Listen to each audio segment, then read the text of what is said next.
By the way, like, comment, and subscribe. It helps the algorithm. All right.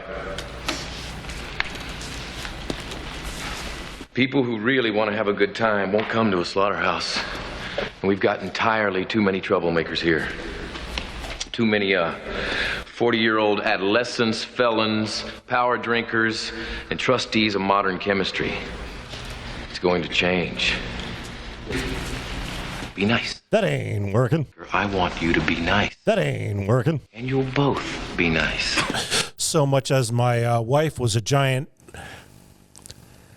but I want you to be nice until it's time to not be nice. no, I'm pretty sure that's the way you do it. The Rees Company.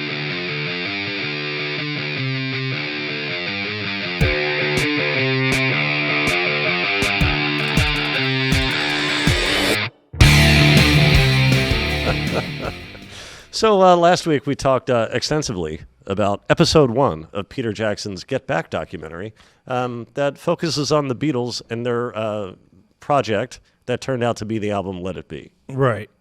And we both talked about how we had such high expectations going into part 1, and I know in my case, it exceeded my expectations. It was that good and that enjoyable, that informative. I just loved it so much. I cannot say the same thing about part 2, unfortunately. I felt like it dragged a little bit, and I now see why The Hobbit was stretched out into a trilogy when it was only one book. Peter Jackson made that trilogy as well. But I did, and we'll talk about part 2, but I just want to preface all that by saying I did start watching part 3, and I believe that will be every bit as good, if not better, than part 1. But I was not able to finish watching it, so we'll have to talk about that next week. Right. Well, I have seen part 3, and I will concur with your prediction. It definitely is just as immersive as the rest of it, but everything's coming to a head. Yeah. And what you see is far fuller than what we've ever known or seen before regarding their final performance. Yeah. As a live band. It's heading towards a conclusion that we all know about. But all the mechanics of it and how they ended up in that situation and what it actually looked like on that day. That's another thing. In the original, all the footage we've ever seen has been very claustrophobic. But this opens it up. You see basically the entire neighborhood. And we're going to talk about this next week. Right now, we're stuck talking to you about episode 2. Now, I don't think it was as, I don't think it dragged as much as you remember it. Okay. Because I was able to watch some of it again this morning. And, let's just bring people up to speed onto where this episode begins. Okay. So it ended, the end of the first episode, George had left. Right. He said he didn't want to be, I don't know if he said he didn't want to be part of the Beatles anymore, but he pretty much said that when he said, I'll see you in the clubs. Yeah. Well, I think he also said, I'm leaving the band. I'm leaving the Beatles. Okay. Maybe he did say that. The Beatles. Yeah. Something to that effect. But he did indicate that he was finished. Yeah. And they said, well, if he's not back by Tuesday, we'll get Clapton. Right. But then I guess part 2, they're kind of strategizing how to get him back. Yeah. In the beginning. What they did on Sunday, that was on Friday when George left. On Sunday, they met with him and were unsuccessful in talking him back into the group. Yeah, he basically told him to leave his house. Right. And then the next day, Ringo's the only one who shows up at the studio. On time, yes. On time. And there's some doubt as to whether any of the other remaining Beatles are going to appear. So they make a round of phone calls, and Paul and Linda show up next. And they're talking about everything that's going on. And somebody, I think one of the directors of the original film, mentions the whole situation with Yoko being in the studio. Right. And I think this is one of the key parts to the whole documentary. Yes. Because Paul speaks kind of at length here about John and about Yoko and their relationship. And I copied down some quotes because I want to get this right. I think this is historically important. Yes. For the people who haven't seen it and may not know that Paul said these things. Paul says, They're trying to be as near together as they can. They want to stay together, those two. So it's all right. Let the young loves stay together. But it's not that bad, you know. So then Paul is asked if he and John wrote more together before Yoko appeared. Paul says yes, but explains, and I'm paraphrasing here, Chris, Right. that's mainly because at that time they lived together and they traveled together in those days, and so their lives were more conducive to collaboration. Yeah, like they were in hotels together for most of their early and mid-20s. So Right. And when you're that young and you're trying to take over the world, you all have a similar goal. You're in the same boat. You're fighting the same battles. But when you succeed, when all your needs are met, all your satisfaction is met, you reach those goals, then you have a lot of money and you have more freedom to pursue your outside interests. yeah, like getting engaged to a woman. Right? Right. And if you're in a band like the Beatles, which in their case, with the exception of Ringo, they'd all been in the Beatles since they were teenagers. Right. So then you make that kind of money, you start to realize that, hey, maybe I'm interested in doing this with my life, not necessarily being a Beatle or pursuing outside interests. Right, like getting engaged to someone. Right. Right. Right. We're not going to do the Beatles thing first? Yes. No, we can talk about this and just get it out of the way. It's up to you. But yes, so were you done with the Paul quotes? Or were No, there's more Paul quotes, but Yeah. if you'd rather talk about the other thing, It's your show, Steve. it was an odd thing to bring up in the middle of the Beatles discussion. It seemed apropos, given what we were talking about. All right.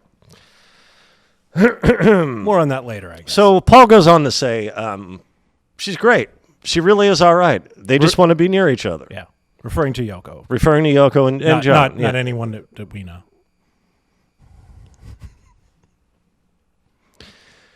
Paul continues, I just think it's silly for anyone to say, no, you can't. Meaning you can't, to tell John that you can't have this, you can't bring this girl around. Well, you could. He actually says later, yeah, we if we had someone in charge of all this, they would say, don't bring your girls around. Yeah, So, but they would say the same about Linda and about yes. Patty was also Patty, seen in part two, yeah. George is, I don't know what she was at that point. Yeah. I believe they had just gotten engaged. Oh, okay.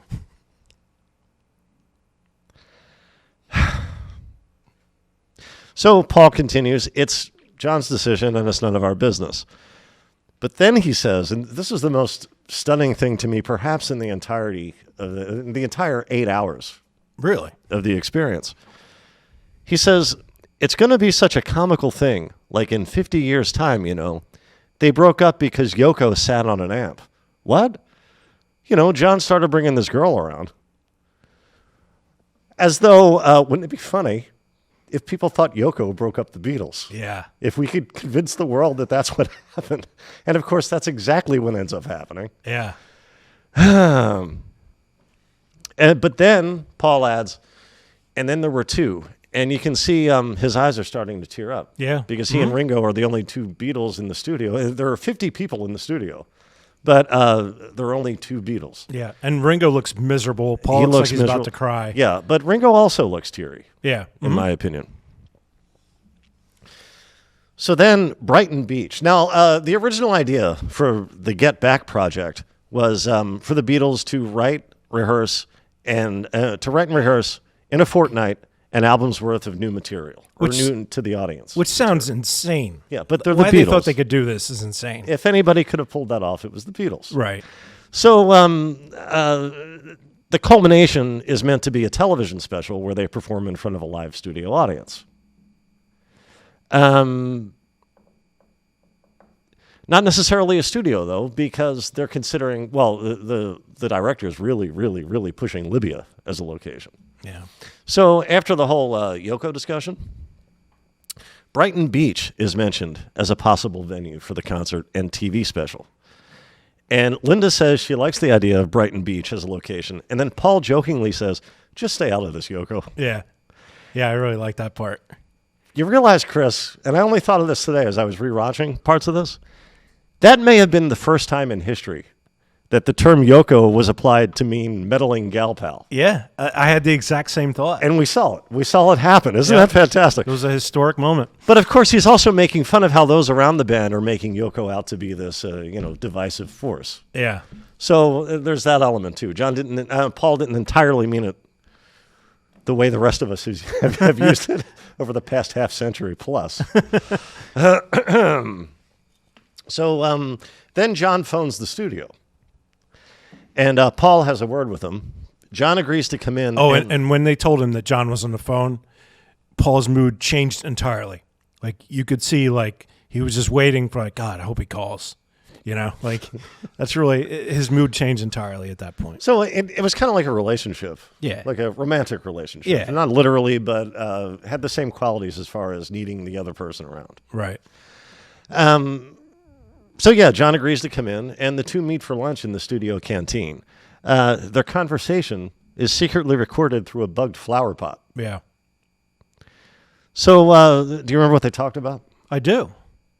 It really, because the whole thrust of Paul's conversation was that maybe Yoko was an issue, and that's what was causing George to make the decision he had made. But John brings it right back to what we'd been led to believe at the end of part one, which is that, no, he's really actually frustrated with Paul. Yeah, which is what we actually saw unravel. Yeah, and we talked a lot about that last week, was Paul had tried to become the leader of the band because Brian Epstein, their manager, had died, and there was no one taking that role, and Paul just wanted to keep the Beatles going. It was a default position. Yeah, he fell into the leadership role, and their conversation was really about, like, you know, we need a leader, but none of us want any one of the other ones to be the leader, you know, so where do we go from here? And, you know, George doesn't like to be, George had grown to a stage where he didn't like other people telling him what to do, you know, we've all gotten there at some point in our life. So, you know, it was a very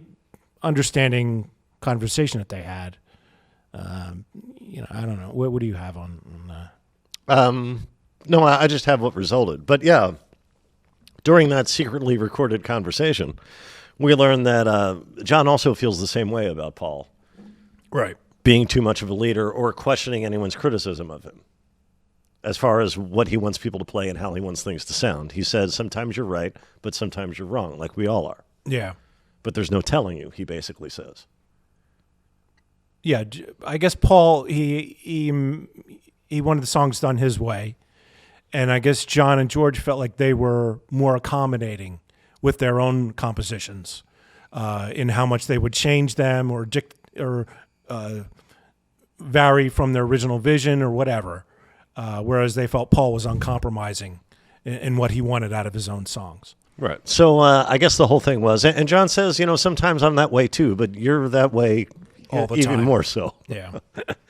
And George is basically tired of that, is the point John's trying to make. Yeah. And that's the entirety of the issue that's going on right now. It's nothing that can't be fixed. Let's get him to come back in. So that's what they do. They decide to contact George, and it turns out that he's left that London to go home to Liverpool. He'll return in 2 days' time. So the rest decide to rehearse the songs they've been working on, but mainly Don't Let Me Down.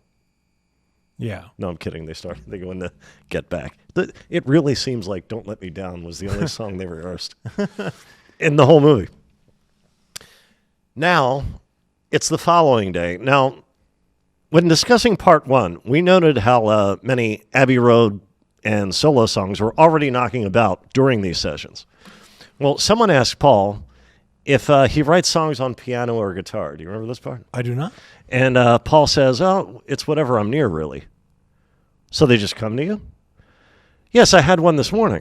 He's sitting on the piano. Right. And he starts to play a basic version of Backseat of My Car, which he wouldn't record for another 2 years.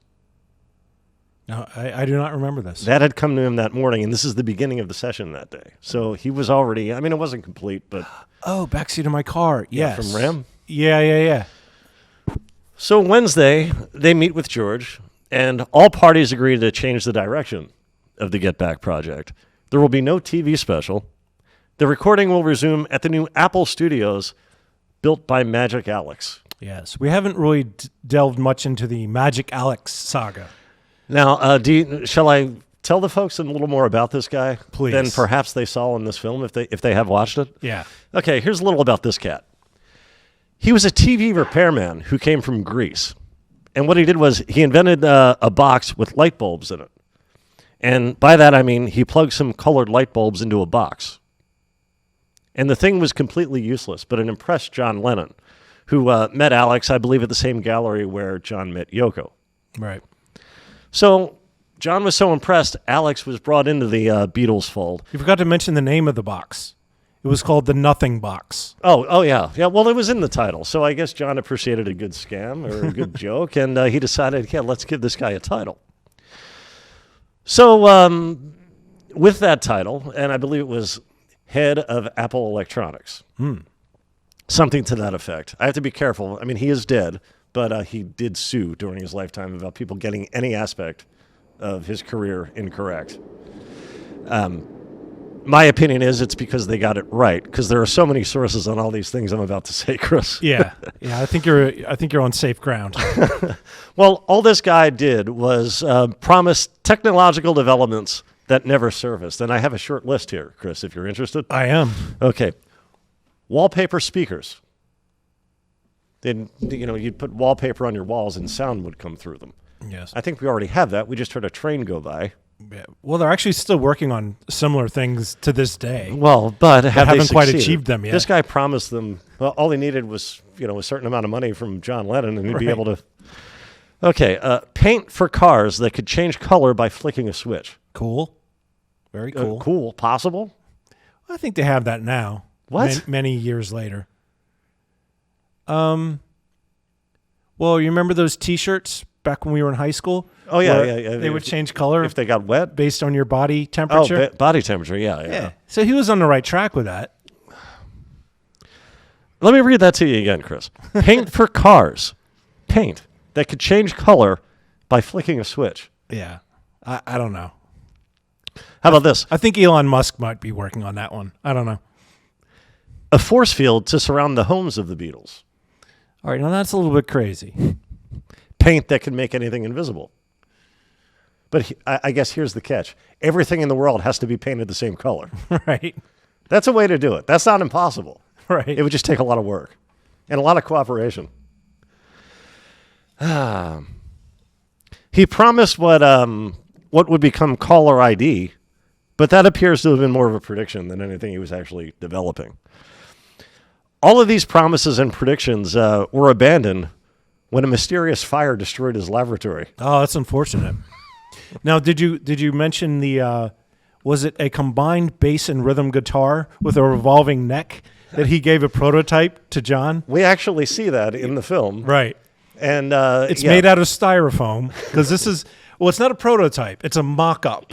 And then when John sees it, he laughs his ass off and says, tell him to build a prototype, not a mock-up made out of styrofoam. Now, there are double neck guitars. Right. That's not what this was. No, it was revolving neck guitar. Yeah, strings on one side and strings on the other. Both sides of the neck had strings going up and down them. It'd probably be very difficult to play without accidentally playing the other side, unless there was a pickup you could turn down. I can't imagine anyone in the world being able to play this instrument. It seems very difficult and unnecessary. Right. In 1967, the Beatles opened their Apple boutique store in London. For the opening, Magic Alex proposed and was commissioned at great expense to provide what he called an artificial sun to light up the night sky. Now, when it came time to demonstrate it, Alex claimed that there was not a strong enough energy supply to operate it, which the Beatles saw as a satisfactory explanation. You know what else Alex liked to do? I can't even imagine. He liked to complain about the subpar capabilities of the EMI studios at Abbey Road. You know, where studio marvels like Strawberry Fields Forever, A Day in the Life, I Am the Walrus, The Dark Side of the Moon. All subpar. He felt the Beatles deserved better, and he was just the man to provide it. What do you know, Chris? Well, I know that he built a studio to his own specifications in the basement of that building. Right, in the basement of the Apple offices. Yes. Yeah. And Well, to quote the film that we watched, there was a lot of interference and a lot of static. And I'm not going to say it. It was watch one of our first few shows, and you'll get an idea. Anything from seasons 1 and 2, and you'll see what the Beatles were dealing with when they started to take advantage of their new luxurious Magic Apple Alex Studios. Yeah. So they solved that by bringing in 2 4-track recorders and loaning the stuff that George Harrison had laying around his house to build their own studio. And was far superior. You know where they borrowed the 4-track recorders? From the Beach Boys? No. EMI Studios in Abbey Road. Oh, okay. So, all that, by the way, all those technical difficulties at the new studio, that probably was a surprise to nobody but 4 people. Yeah.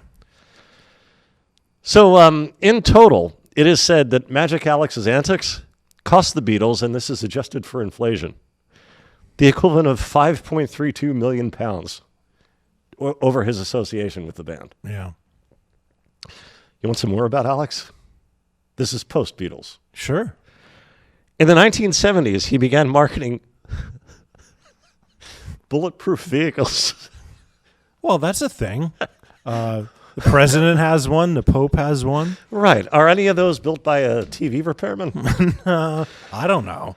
But this project garnered him a few government contracts around the world. Oh, really? King Hussein of Jordan, for instance, was one of his clients. So he sent the king a fleet of vehicles, which, of course, immediately his security officers tested with rounds of live ammo. That's what you do, right? Right. Well, the bulletproof cars actually turned out to be more dangerous than regular cars. So the bullet penetrated the car and then ricocheted around, killing everyone on board. Not quite, but almost. The bulletproof glass he put in there not only shattered, but the glass itself was so thick, it would basically stab the crap out of anybody who was in the vehicle. You know, not to get off track, but that's actually, like, if you watch old movies of, like, pirates or, like, Revolutionary War, Napoleonic naval combat, like, that's actually how most people died, was in those battles, was the cannonballs would hit the side of the wooden ship, and much like a grenade, the wood would just explode into a million pieces. It'd be like shrapnel. It's shrapnel, yeah. You got killed by shrapnel, not by an actual cannonball running through you. That could only kill one person at a time. It was all similar concept. Yeah. But that was, you're talking about Napoleon. We're talking about the 18th century. This was 1970s. Yes, he should have learned that historic lesson. Now, I think we talked a little about this last week. The way I've always understood history is that when George walked out, his return was contingent on Billy Preston joining the group. Now, in episode 1, he kind of plants a seed. It appears. Yeah. As I'm watching it, I'm thinking, oh, that's where he's planting the seed, because he mentions Billy Preston, right, and about how great he is and how he's from Ray Charles's band, but he's become better than Ray Charles. But he also mentions Nicky Hodges, who would perform with the Rolling Stones. Nicky Hopkins. Sorry. Yes. What's the line? And now your host for the evening, the Rolling Stones. Yes, there it is. Terrible Liverpool accent, but very funny. Did you have that in your notes? I didn't mean to jump I didn't ahead. because, see, here's what happened. I didn't get through part 2 again, so I'm not sure what came from part 2 or part 3. Well, that was in part 2. Okay, good. Where, because John had just performed as part of the Dirty Mac, and I believe also Plastic Ono, perhaps, in the TV special called The Rolling Stones Rock and Roll Circus, or was it a film? It was a TV thing. I think. Yeah. And that was directed by the guy who was making this documentary. Right. And so the guy, Mr. Hogg, that's the only way I remember his name. Michael Lindsay Hogg, I believe. Yeah, Michael Lindsay Hogg. He, being the director of both, he's like, hey, John, when you got a second, could you do an intro for this special that we just recorded? And John, hilariously, just constantly throughout this thing, keeps turning to the camera and saying, and now your host for this evening, and he's doing like a mock, the Rolling Stones. I'm sorry, my John accent is way off tonight. I'm sorry. It was very funny, Got here and early. he did that as many times as he sang "Don't Let Me Down." Yeah. So that was a lot of the 8 hours is John saying that phrase. But it's kind of making fun of the fact, all right, you want me to say it? I'm going to say it like crazy.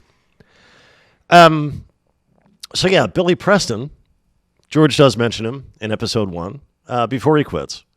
George comes back, but without Billy Preston. Now, I don't know where I've heard this. I feel like multiple sources have claimed this over the years. I don't know. But I really did think that George only rejoined the Beatles under the condition that Billy Preston be part of the group as well. Yeah. Well, we learned that's definitely not the case. That's not the case at all. Billy Preston is in London doing some television appearances, and he just happens to stop by to the Apple studios, and he just wants to say hi. right. And- Before we get to that, another guy who just dropped by to say hi, comedian Peter Sellers, Right. who stays there all of 3 minutes before John freaks him out so badly he basically runs out of the building. John was very drunk at the time. I forget where that fits into the chronology of all this, but John is just flat on his ass drunk. I can tell you, it's before George came. It seemed like they spent a lot more time drunk when George wasn't there. Yeah. And I do think it was a way of, man, we have this crisis on our hands, and let's just try to relax as best we can until we figure this out. So yeah, they're all drinking when Peter Sellers shows up. But John seemed particularly drunk and particularly trying to mess with Peter Sellers.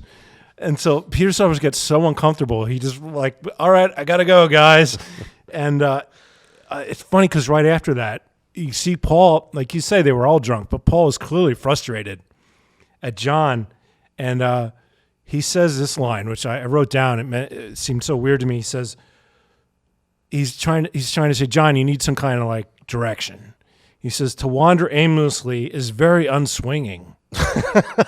Which I feel like that was the genesis of Austin Powers. Yeah. It's very unswinging, baby. I didn't mean to step on that, but when you said that, I didn't pick that up watching it, but when you said it, yeah, that definitely brings to mind Austin Powers. Yeah. But that was all before George came back. And then, but yeah, it was very, yeah. So Peter Sellers just happened to drop by. And then later, Billy Preston just happens to drop by. And don't they also just happen to have an electric piano, his instrument of choice? They had just brought it in, like the scene before that. Yeah. A brand new electric piano. None of us play one of these, but who knows? We might need it someday. Well, no, John said he had 2 of them in his home. So okay. he did play it. And I'm sure Paul did too. Maybe even Ringo, but Well, of course, they all played piano. But yeah. I'm not sure if any of them had used one on a Beatles record. Yeah, I don't And know. then who walks in? The preeminent electric pianist in rock and roll. So Billy Preston walks in, and is he even talked into joining the band, or is it more of a, well, hey, we have a piano. It Why almost feels like they kind of bamboozled him, because they're like, yeah, we got some songs we need somebody to play electric piano on. You know, do you want to give it a shot? And then, sorry, and then sorry, and then later on, they're like, yeah, man, who's the guy I said from the Rolling Stones, Nicky Hopkins. Nicky Hopkins. If we had him here, we'd have to pay him session musician rates. Whereas this guy, we got him playing for free. It seems like they kind of roped him into all this, and he's just like, I'm just happy to be here. But his next 2 solo records were released on Apple. Well, yeah, I guess that was kind of the payoff. Yeah, the compensation. So, I mean, Yeah. he was adequately... Oh, for sure. But it was kind of like more of a handshake deal than, like they said, paying the session musician rates that they would have had to do otherwise. Right. And when you think about it, most of the songs that eventually made the album, that became Let It Be, you really identify the sound with Billy Preston's keyboard playing. It's hard to think of, well, some of those, like 2 of Us doesn't really count as one that I identify with Billy Preston. But yeah, Get Back, the solo he does, in Right. Get Back, Yeah. Yeah, he does do a solo in that. that's pretty iconic. Yeah. Yeah, I mean, he's a big part of it. And of course, Don't Let Me Down, I realize it wasn't on the album, but that's definitely a Billy Preston dominant song. I guess, man. I feel like they could have had George Martin play it. I don't know. We see him briefly in this. Yeah. Which we hadn't seen him in part one. And at this point, he's the begrudged former producer. But Yeah. they still need his help, and they rely on him. How did that, that's never explained. How did that happen? Well- they got Glyn Johns to do this, and John hilariously refers to him as Glynis throughout this entire thing, which is the female version of his name. I don't know, but I thought it was funny. I think the reason was they wanted to get away from studio trickery, and they wanted something more Phil Spector-like. Now, Phil does eventually come in. We don't see Those him two in the- things are at odds. We don't. Well, yeah, but I mean, in terms of basic, not orchestral, more. Okay. But Yeah, then yeah. again, but what does Phil end up doing? He puts strings Yeah. all over the record. Well, their original intention with this project was to just do the whole thing live. Like, they wouldn't have pre-recorded any of these songs. So in that sense, I guess it makes sense that they would go with a different producer than George Martin. Right. But yeah, we do see him here. And man, it's so weird because they're talking about, we need direction, we need a leader. Like, here's this guy. And he looks You're talking about George Martin. George Martin, and he looks like a guy who walked out of the late 1920s, early 1930s. He's got the slick back hair that you associate with that time period. He's wearing a suit when no one else is. Like, it just seems like, man, why didn't they just get him to be more involved in what they were doing? Well, maybe they didn't consider him a business person, and they needed a business person who had leadership skills. And they do introduce. This is where I started falling asleep. But they do introduce, only because it was late, not because it was boring. But they do introduce Alan Klein. Alan Klein, yeah. Who will we see more of him in part 3? He's mentioned. We don't actually see him. Well, I guess that story isn't within the context. That was later in 1969 when they fell apart. Right. And there's no epilogue, we should say. Yeah. There's no epilogue. I don't think that's giving anything away. Okay. Yeah, Billy Preston comes in, knocks out of the park, and I believe it's John. See, I have this in my handwritten notes. I believe it's John who first says, I'd like him to be in the band. I'd like a fifth Beatle. Yeah. So John turns out, not George, to be the one to put that out there. Yeah. And I think John is also the first person to use the phrase fifth Beatle in reference to Billy Preston. And we see that historic event occur. No, I can guarantee you that's not the case because I read a very lengthy Beatles monograph about a decade ago, and there were all kinds of people claiming to be the fifth Beatle. Everyone from Neil Aspinall to a random reporter who would hang out with them for a few weeks. Larry Kane? Yeah, there was a lot of people who would make that claim. Right, So. making that claim. But I'm talking specifically about Billy Preston being referred to that way. Oh, well, yeah, I'm sure. Yeah. Yeah, and probably the most legitimate claim outside of Pete Right. Best or Stu Sutcliffe. Right. Who were actually fifth and sixth members of the band. So I don't remember. I could be leaving a lot out. From what I remember, Billy Preston comes in and basically becomes a natural Beatle. I didn't get to rewatch the rest of part 2. Do you remember anything I may be forgetting? It ends with, and we should say how it ends because last week ended on a cliffhanger, which we've resolved, Right. tonight as we talk about it.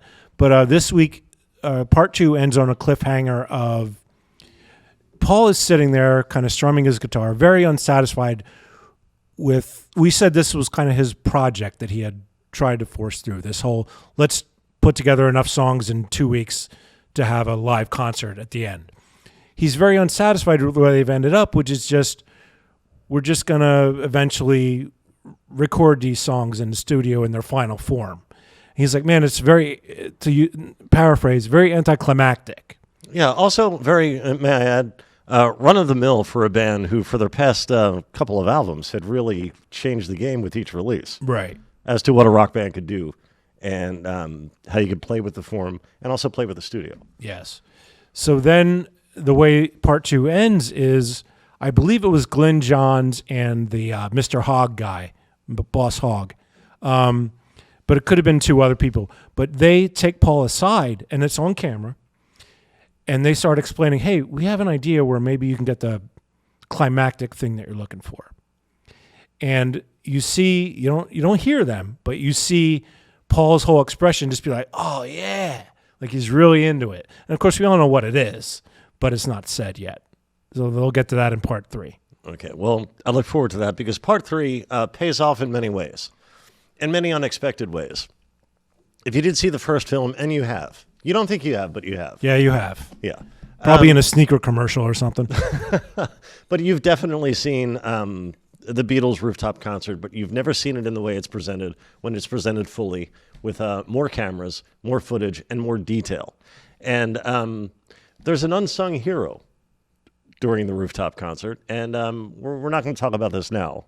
I haven't seen it yet. So. But, well, take a look at, see if you can guess who the unsung hero is Okay. during the rooftop concert. Well, I hope it's Linda's daughter, because in the very beginning of part 3, which I did see, she was just delightful. Well, I think She was wonderful. I think you're going to have a lot to say about Linda's daughter Oh, next okay. week. All right. Well, I'll watch the rest, and I guess that's the end of our Beatles. I'm definitely going to have a lot to say about Linda's daughter next week. Okay.